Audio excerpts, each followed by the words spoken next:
શ્રી ગણેશાય નમઃ. વક્રતુંડ મહાકાય સૂર્યકોટિ સંપ્રભ નિર્વિઘ્ન કુરુ મે દેવ સર્વકાર્યેષુ સર્વદા.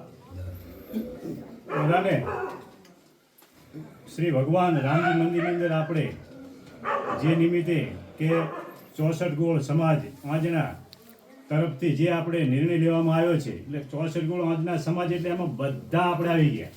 એવું નથી કે 5 ઘંટીએ આ નિર્ણય લીધો.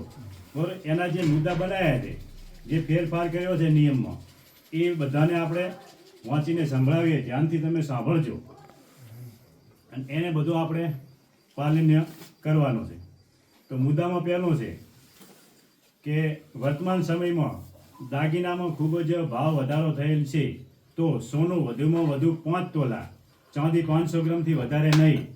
આ જે પડલાની અંદર ચડાવવાની આવે ને એની વાત, બરાબર. પછી મામેરું, મામેરા પ્રસંગની અંદર 1 લાખ રૂપિયાથી 5 લાખ સુધી કરવું. દાગીનામાં સોનું 2 તોલા વધારેમાં વધારે, અને મામેરામાં ચાંદી 250 ગ્રામ વધુમાં વધુ. તો મામેરાની અંદર ઓઢામણો પરત કરવો નહીં. જે પરત કરતા એ ના કરવું, એમ જે મામેરું વધાર્યા પછી જે પરત કરીએ એ ના કરવું નહીં. અને ઓઢમણા બંધ મામેરું લઈને જાય તે ઓઢમણામાં 2100 રૂપિયા, એટલે પરત જે ઓઢમણું કરવામાં આવે વીંટીની જગ્યાએ આપણે જે વીંટી પહેરાવીએ મામેરું લઈને આવ્યો ભાઈઓને, એની જગ્યાએ ઓઢમણું 2100 રૂપિયા કરવું તરીકે. વીંટીની સોનાને દાગીનો આપવો નહીં. અને કુટુંબ સિવાયને ઓઢમણા મામેરો સવારમાં લઈ જવું, એટલે કુટુંબ સિવાય ઓઢમણું કરવું નહીં. અને મામેરો સવારમાં લઈ જવું, જે હાંજે જતા એ જગ્યાએ સવારમાં જવાનો. એક ટાઈમ જમવાનો બપોર પછી. અને જાનમાં 100 માણસો, વધુમાં વધુ જવું. 15 ગાડી વધારેમાં વધારે.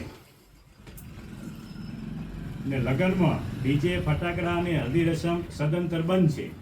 મુખવાસમાં ધાણા દાળ તેના સિવાય બીજું બંધ. ધાણા દાળ જ્યાં આપણે હાથ ગેણું લખાતો હોય ત્યાં જ રાખવાની. પેલો જે મુખવાસ સૂકો મેવો કરતા હતી નહીં. લગ્ન પહેલા રીલ પ્રિન્ટિંગ વેલ લગાવી નહીં. એટલે જે આમ આપણું છે પણ રીલ જે બનાવતો હોય છે પહેલેથી લગ્ન પહેલા બધું આ શરૂઆત કરી દેતા હોય છે, બરોબર. એ કોઈ પણ લગાવી નહીં, મૂકવી નહીં. અફીણ, મસાલા, સિગરેટ સદંતર બંધ કરવામાં આવે છે. 1 લાખ રૂપિયાનો દંડ જ્યાં આપણ થશે એમાં શું છે, 1 લાખ રૂપિયા દંડ થશે. જો અફેણ અને સિગરેટ કે બીડી કોઈ પણ વ્યસન હશે એ જગ્યાએ 1 લાખ રૂપિયાનો દંડ કરવામાં આવશે. જમણવારમાં 2 મીઠાઈ, એમાં શીરો અને મોહનથાળ, 2 શાક, પનીરની વસ્તુ બંધ. પૂરી, રોટલી, દાળ, ભાત ને છાશ, આટલી વસ્તુ રાખવામાં આવશે જમણવારની અંદર. દીકરીને 3 દિવસ રાખી, એટલે જે આપણે દીકરીને વળામણા કરીએ ને ત્યાં જે 1 દિવસનો જે નિયમ હતો આપણો, ને 2 કહેતા બીજા દિવસે મૂકી જાય, એની જગ્યાએ સમાજે આપણને 3 દિવસની છૂટ આપી છે, બરાબર. ડિજિટલ કાર્ડ છપાવવા, અને મોર્નિંગ કંકોત્રી લગ્ન પ્રસંગમાં છપાવી નહીં. એટલે મોટી કંકોત્રી, ભારે કંકોત્રી ન છપાવી. જેટલી બને એટલી રૂપિયામાં પડતો 2 રૂપિયા નહીં ખર્ચવાના. વાસણ પ્રથા સ્વતંત્ર બંધ છે. જે વાસણ લઈને આવતા હોય એમાં બંધ. આપણે કંકોત્રી છપાય એમાં લખી લેવાનું કે એ વાસણ પ્રથા બંધ છે. પછી બોલમણા, ગંગા થાળી અને શોખ પ્રથા બંધ. મેળાવડા કરવા નહીં. સોવાળીઓ વાટવાની પ્રથા બંધ છે. જે સોવાળીઓ વાટવાને કહેતા ગામમાં એ બંધ. ઘરપૂરતી કદાચ જે આપણા રીત રિવાજ પ્રમાણે આવતી હોય એ ઘરના વાટી લેવી. પછી દીકરા દીકરીને ભણાવવા અને બાળપણમાં સગપણ ના કરવા. લગ્ન પ્રસંગમાં બલિયા, ચૂડ, તોડા, કડલા નથી પહેરતા, તેથી આ વસ્તુ ના બનાવવી.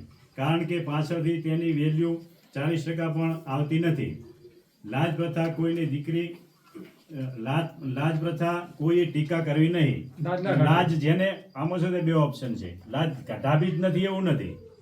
લાજ જેને ના ગાઢી હોય એ ના ગાઢી શકે. એની ટીકા કોઈ ના ગાઢતો હોય કોઈ, તો એની ટીકા કોઈએ કરવી નહીં, બરાબર. લાજ વસ્તુ આખી અલગ છે. લાજ રાખવાની હોય છે, કાઢવાની હોતી નથી. મર્યાદામાં રહેવું પડે એમ. પણ ચલો કે લાજ નથી કાઢવાની કીધી, જેમ વર્તન કરવું એ યોગ્ય નથી એમ. એ આપણી મર્યાદામાં રહેવું જોઈએ એમ. જાણ સવારમાં 6 વાગ્યા પછી લઈને જવું. પછી આદરી ઓરાવી જ નવી ઓરાવી નહીં અને હેળાદે મળવા જવું હોય તો એ જવું, ઢમણો ના કરવો એમ. એ આદરીનો પ્રસંગ હતો ને એ બંધ. એ આદરી ઓરાવામાં તો જે લાવ્યો હોય 50,000નો અને એની પાછળ ખર્ચો કરીએ છીએ ₹1,00,000 જમણવારનો. એટલે આ બહુ સારો નિર્ણય છે બધા. બરાબર બરાબર. અંદર જે સમાજે આપણે મુદ્દા બનાવ્યા એ આપણે બધાએ સાંભળ્યા. ગઈકાલે આનો નિર્ણય લેવામાં આવ્યો અને આ નિર્ણય બહુ સારો છે અને સમાજ માટે બહુ લાભકારક છે. તો આનો નિયમ જે આ મુદ્દા બનાવે નિયમ છે એ નિયમને આપણે બધાને લાગુ પડે. સમાજમાં બધા આપણે જ બનાવ્યા છે, બીજા કંઈક 5 ઘંટીએ બનાવ્યા એવું નથી. આપણે બધા સમાજ જ બનાવ્યા, આપણે બધાએ બનાવ્યા. તો એનું પાલન આપણે જ કરવાનું છે. તો મારા ઘરેથી પ્રસંગ પહેલો જ આવે છે ગામની અંદર. બરાબર ભાલાભાઈ? આજ આપણા ગામની અંદર પ્રસંગ મારા ઘરે છે. બરોબર. એટલે આ પ્રસંગની અંદર જે સમાજે મુદ્દા જે બનાવ્યા છે, નિયમ બનાવ્યા છે, એનું તટસ્થ પાલન કરવા હું તૈયાર છું. હું તો વારંવાર ઘણી વખત વિચારતો હતો કે મારા ઘરે પ્રસંગ ક્યારે આવે અને ક્યારે હું વ્યસન મુક્ત પ્રસંગ બનાવું. આવો મારો વિચાર હતો. હું પરમાત્માને પ્રાર્થના કરતો હતો. એ પ્રાર્થના મારી પરમાત્માએ સ્વીકારી અને દરેક સમાજે આ નિર્ણય લીધો. એની અંદર પણ હું એક ખુશ છું. ભગવાનભાઈ, હવે તમે તમારે એ વિવાદ બરાબર. તો આનો સદંતર આપણે ચુસ્ત રીતે પાલન કરવું. બોલો અર્બુદા મહારાજની જય. આ બધાની